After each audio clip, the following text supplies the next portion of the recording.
Et voici la douche froide de Guy Carlier. Bonjour Guy. Bonjour Guillaume, bonjour Julie, bonjour à tous. Alors Guy, il y a des jours comme ça où l'actualité vous impose des sujets austères et graves.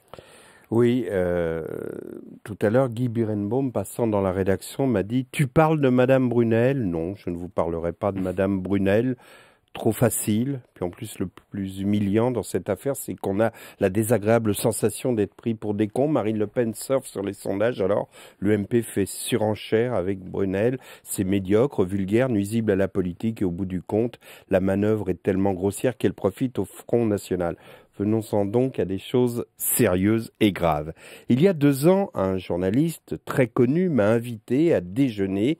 Un équipementier sportif très connu également, dont le CSA m'interdit de citer le nom, appelons-le Nike, venait de remporter l'appel d'offres concernant les tenues des Bleus et avait demandé à ce journaliste de recueillir l'avis de personnalités du monde du foot, comme Aimé Jacquet ou Lizarazu, afin d'aider les stylistes à la création du nouveau maillot de l'équipe de France. Flatté que l'on me considère comme une personnalité du monde du foot, je me retrouvais dans un resto parisien face à un journaliste qui avait devant lui une impressionnante checklist de questions.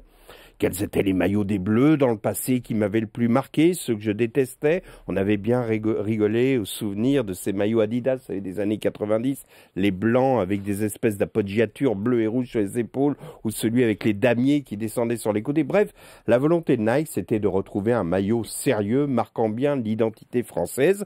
Et voici qu'on a dévoilé ces jours-ci ce nouveau maillot des Bleus pour les matchs à l'extérieur.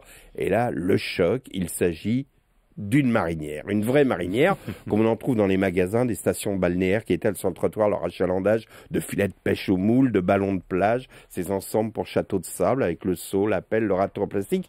En découvrant ce maillot, franchement, on est quelque peu surpris. Puis, on se demande si la fédération compte décliner cette mode capornière pour les Bleus. Par exemple, si le match se déroule sous la pluie, les Français joueront-ils en ciré jaune avec des bottes en caoutchouc au pied à la place des chaussures à crampons? En plus, ça prête à confusion. Hier, en passant devant une brasserie parisienne et en voyant un écaillé ouvrir ses huîtres, j'ai cru qu'il s'agissait de Ribéry. Non, en fait, le type était maladroit et avait fait riper plusieurs fois son couteau, ce qui expliquait les balafres, cause de ma méprise.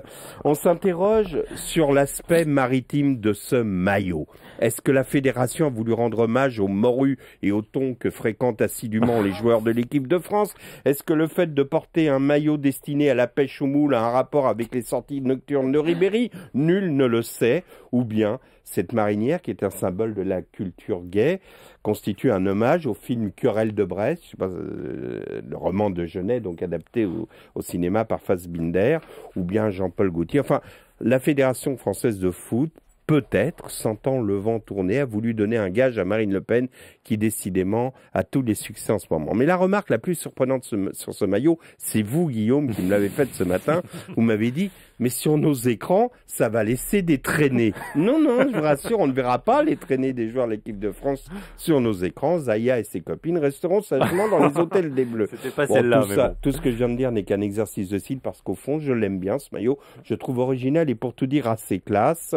Et là, comme je suis en retard, je vais juste vous dire, pour conclure, qu'au moment où le débat fait rage sur la Marseillaise et les joueurs qui refusent de chanter l'hymne national, jugeant les paroles trop guerrières, voici ce que je leur propose comme nouvel hymne des Bleus.